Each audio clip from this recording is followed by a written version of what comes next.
My wife bought some new hand wash for the bathroom, and now my fingers smell like rhubarb. But you didn't come here to hear that, did you? You came here to see the Present Toys Jones figure, aka Indiana Jones 1/6 scale figure. Now basically I wasn't going to pick this guy up, and then when I saw the final pics I was like, hey, maybe that would be a nice one to grab. And then I found out it was sold out everywhere. It was nuts. But then I managed to find one on AliExpress. And why I normally don't pick up 1/6 scale stuff from AliExpress, it was one of the only places I could get it. And there was a bit of a problem with the packaging and whatnot, but we'll get into that in a second. But as you can see, there's a lovely picture from the posters of Indiana Jones, aka Harrison Ford, a picture of his luggage with a hat with Jones written across the front there. I think that's just about as far as you can go without being goddamn sued. But yeah, Jones there. Then on the side we've got Present Toys with a bit more brick wall. Then on the other side we've got Present Toys, and as you can see as we turn around the corner, yeah, it's completely battered in the corner here because AliExpress, man, doesn't matter what you pay for shipping on AliExpress, they still go with the half-assed sort of just jamming in a soft box and hopefully it gets there without breaking kind of thing. So I haven't actually opened this yet, so I don't know. You can see there's a silhouette of Indy on the back there, lots more brickwork and stuff, your olden day style sort of movie poster work. It is really, really nice, and it is a slip sleeve, so let's slide this off. Oh, sliding it off is really difficult with that damage to the box, but... And then on the inside we've got some more poster artwork that will probably get them sued for some reason. But again, Present Toys on the side, picture of the world and a map, the olden day style. Archaeology is a discipline that unearths facts, not facts. What? Archaeology? What the fuck does that say? Archaeology is a discipline that unearths facts, not facts. Hey, whatever, man. I mean, it's clearly recyclable, so whatever. Then it's got a Jones logo up the top and a Jones logo up the bottom. Okay, let's get this open and have a look at exactly what we get. Okay, so inside we get just a normal clam tray, and then we get a little bag here that swings around on the back. And then we get an extra tray with lots of accessories in it. Okay, first off we get a holster. And this looks really nice actually. It's got sort of like, it's a bit thicker. Like if this is pleather, then it's a really nice pleather, or it's, you know, real leather, and it's got a slightly waxy feel to it just across the surface. It's really nice. You can see this loop here is again a nice thick loop, and I think that's where he holds his whip. But the belt buckle looks nicely detailed. It's got a nice chrome finish. I think it's real metal. And this has got a magnetic fastener on. You can pull open, get that in, and it holds a gun, which is this one right here, which is a really nice little 6-shooter. Really nicely weathered as well. It looks old, it looks tired, it looks like it's been used quite a bit. The hammer pulls back, the cylinder pulls out, and you can turn it.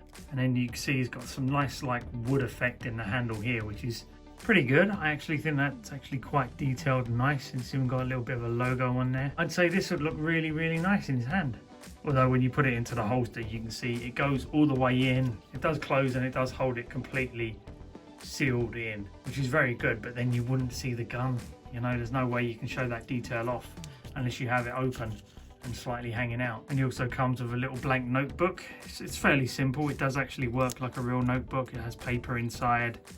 Yeah, it is pretty much just a notebook that's been made, except the edges are a little frayed on mine, so I don't know if that's the same for everyone. And he also comes with this pouch for keeping his artifacts in as he's running around. It's really good actually. It's really quite nice. It actually does work as a real bag. You can put stuff in there. It's a shame he doesn't really have any cool artifacts from the films, but it's still pretty good. And again, this strap, it's quite thick, so it looks like it could be real leather. I'm not 100% certain, but it looks that way, you know. However, it isn't very weathered or anything. It's very clean. Apart from maybe the opening act of Temple of Doom when he's in a suit and stuff, he doesn't actually look very clean throughout his movies, you know. He's a rough and rugged kind of adventurer, you know. Dust, sand, dirt everywhere.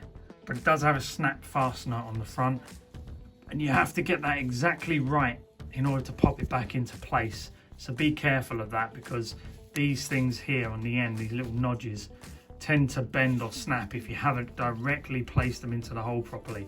So you have to get it right every single time, otherwise you'll damage that snap fastener. And he also comes with his iconic whip, and you can see it's just nicely woven. I think this is pleather now because it's quite thin. It's got a weave, it's all played together. It looks really, really good. But unfortunately the wire only goes up to about here. So you can get the wire bending to around this area here, but then the rest sort of just sags down like that. But it does actually help to direct the actual whip in a certain direction, which is really good.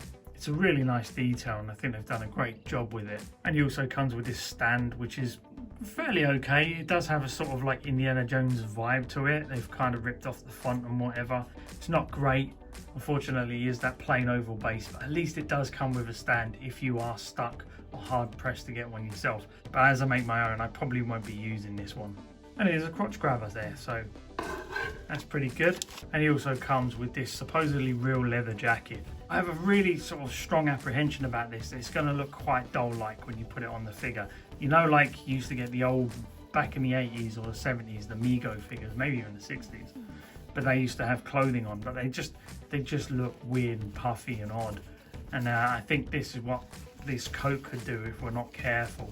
And it really does smell like real leather, which is really nice. But I'm not sure if it needed all that lining in it now. Now that I'm looking at it, because it does thicken out the jacket even more. Yeah, it'd be interesting to see how this goes on. And he comes with 4 extra hands. He's got this sort of gun holding hand. He has another relaxed hand. Yeah, another gun holding hand or whip hand. And this I think is the actual whip hand on his left. Okay, so here he is just straight out of the box, and you can see that he looks pretty good. I'd say the body's quite slim, the neck is a little bit thin, but I think once you actually put the coat on and things like that, he will look a little bit better. And I have to say that there are some really nice things going on with this figure, and some not as nice things. Now the first thing, the head sculpts, I do believe they are recasts. I think they were taken from another sculptor's work, and that is always a bit of a no-no. But as I suspect that this present toys is actually just Redman Toys by a different name, it's kind of their MO, it's what they do, to be honest, and there's no skirting around it. But I actually like the body that they've used. They've used a slightly sort of more rubberized, weighty body. You can see here the head sculpt and the body actually look pretty well painted together. And again, you've got enough of the details and sculpture inside the chest area, so if you were going to have him with the shirt open a little bit more, you'd be able to do that no problem. And then looking at the head sculpt, you can see they've done a really bang up job with painting this guy fairly simply. I think the stubble is a little thick around his chin, you know, like it's a bit uneven as well, like it's a little bit thinner around the side there. Then we come around to the chin and it's a little bit thicker, but it's not too bad. Once you're holding it from a normal distance, it looks fine. And they've painted the eyes pretty good, or I'd say they've put transfers into the eyes pretty good and then glossed them over, possibly. And then they've painted the eyebrow as well. And again, these hats all really well sculpted onto their head. And the paint application, there is some sort of like reddening around the cheeks and stuff here and here, so he actually doesn't look like one even coat. And give him that waxwork look, he actually does look a little bit more lifelike. Obviously, when I pull the head sculpt off this guy, the port is already stuck on there, but obviously the glue didn't adhere very well because the port is still stuck on their head. And this is the second head sculpt on there. You can see, yeah, I can see what people were saying. There's a bit of a Beavis about him, you know. But it's not too bad in real life. I know it looks really weird on camera, and all the photos everyone shows makes it look really weird. But honestly, in real life, it's not too bad. So if you're looking for a bit of personality and a bit of fun, it's not the worst head sculpt I've ever seen. I think on one of the posters, maybe Raiders or something like that, he was smiling from ear to ear. And it's trying to show that the film is fun and you should go see it in the theatre. And some people might want to recreate that. So yeah, this head sculpt will work fine for that. And you can see there's light weathering all around the hat. It's darker in some areas, lighter in others. But for me, it's definitely going to be the normal head sculpt, not the smiling one that I'm going to be using. And the shirt, you can see there is a slight bit of sort of colouring to it, discoloration and stuff, which looks really good. But the weathering is kind of relying on the shading and the sort of shadows catching into the shirt in certain areas to make it look a lot more weathered than it actually is.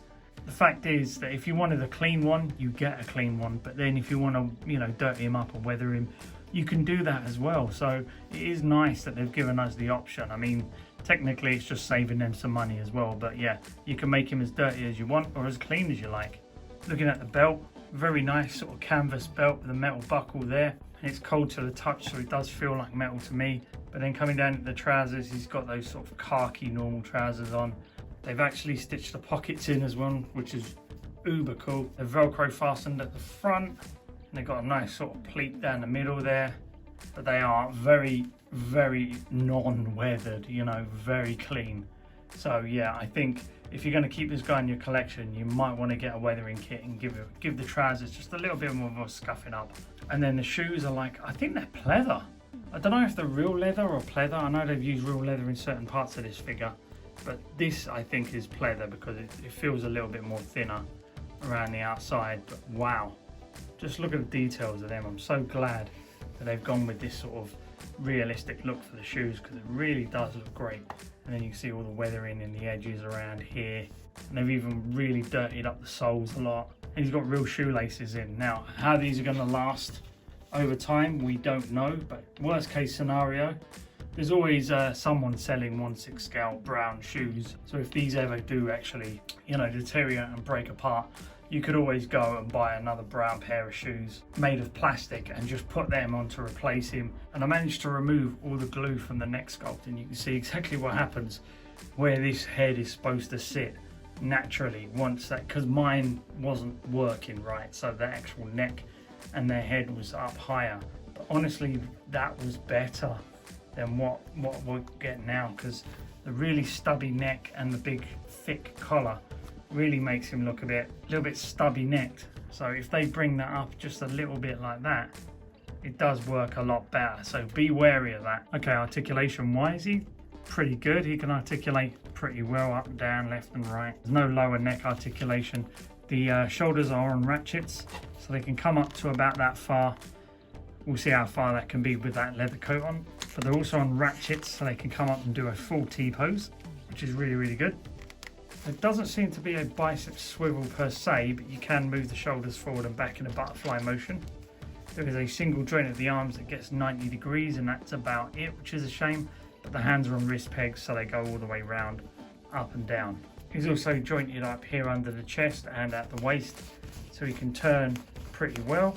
Legs go out to about there. Legs are on ratchets, so they can go up really far and hold their pose. Double bend in the knees. There is swivel in the thigh, but I don't know if it's an actual thigh swivel. Then the ankles are on ball pegs, so they can go all the way up and down, left and right, and that pleather gets out of the way pretty well for you to get tons of ankle pivot. Legs don't go back very far though. Okay, so I've managed to get the coat on and just get the sleeves down in, which is very difficult to do. You've really got to do a lot of futzing to get those sleeves down into the arms. But once you do, it does work pretty well. However, it is still very thick. As he comes around, you can actually see that the thickness around the back is really quite widespread, and there's no sort of creasing or anything, so it looks very doll-like from the back, you know. It's not quite there. And then you can see how smooth it is on the arms. I mean, it's really tight in there, the biceps. It gives the whole arm a much bulkier look, which is not what you want, because, you know, Harrison Ford wasn't a really big bulky guy.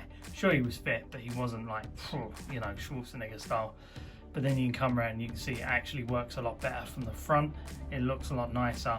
And I think over time, if you take the leather jacket out of the packaging and move it around and smush it around and bend it and twist it and, you know, get it, like put some pleather wipes on it or whatever, you know, get some 303 wipes on there and futz around with it, you'll get it a bit more tired and a little bit more aged, and it will start to maybe sit a little bit better, because right now it's very puffy. But I've actually had to put some blue tack into the head sculpt here as well, because it allows the head to sit up just a tad bit higher, and that way it actually looks a little bit more natural and stops him from having that really stumpy neck. Really could do with some nice weathering. So I'm really looking forward to seeing what some of the customizers do with this guy, because some people will jump into this, get him all nicely weathered up, maybe age at that leather jacket or make their own. Because if you remember in the films, the leather jacket, it was a very thin leather jacket and it was saggy and old, and it just really flopped and draped around his body pretty well. But it should last a hell of a lot longer than pleather, to the point where you may never actually get any damage to this thing after maybe 20 or 30 years if you treat it well. Okay, and just checking out articulation. Once the coat is on, you can see I've got his arm back stretched out to there, which is the most I can do, and I can bend it to 90 degrees still. which is okay. It starts to stress the leather out a little bit, but seeing as it is leather, it could do with a bit of stressing if I'm honest, because I remember in the film his jacket was stressed. And you get the arms up to about there, and it can go back pretty well. With some futs and stuff, you can get the arms out and moved about and everything once you've got everything in place. So it's not massively destroying the articulation, but it is hindering it a bit more than I would like. And what I think would have helped is maybe putting some wires into the coat along here and here, so that you could shape the wires and maybe bring this around to the back a little bit more, so you could tie it back and have it drape a little bit more naturally. And I think, like I said before, if you mess about with this and get that jacket looking a bit more tired and creased and a little bit more used and whatnot before you put it on the figure, it will probably work a lot better. Also, they probably could have not ripped off another person's head sculpts, but that's par for the course with sort of Redman toys, and I'm assuming this is present toys as well. So there's not much you can do about that. You just have to make a choice to yourself whether or not that's worth paying the price for. But straight out of the box, if you're a person that just wants to take the figure out of the box and put it on the shelf with a basic pose, you might find this will be a bit more of a challenge for you, because you are going to have to spend some time getting that coat on and futzing with the clothing, because maybe futzing with the neck with a bit of blue tack like this, getting the neck up a bit higher and things like that, just so you can actually get this guy looking proportions wise a lot better and posed a little bit more. Overall, this is a fantastic figure for the price. However, it's not without its flaws. You are going to have to do some futzing, but as long as you give it the time, you will get something good out of it. Okay guys, hope you enjoyed the video. Like and subscribe. If you do me a favour now, if you get your fuck out of my cave, I'm going to go just put this guy on the shelf next to my Rick Deckard Blade Runner figure. Thanks a lot guys. Bye bye.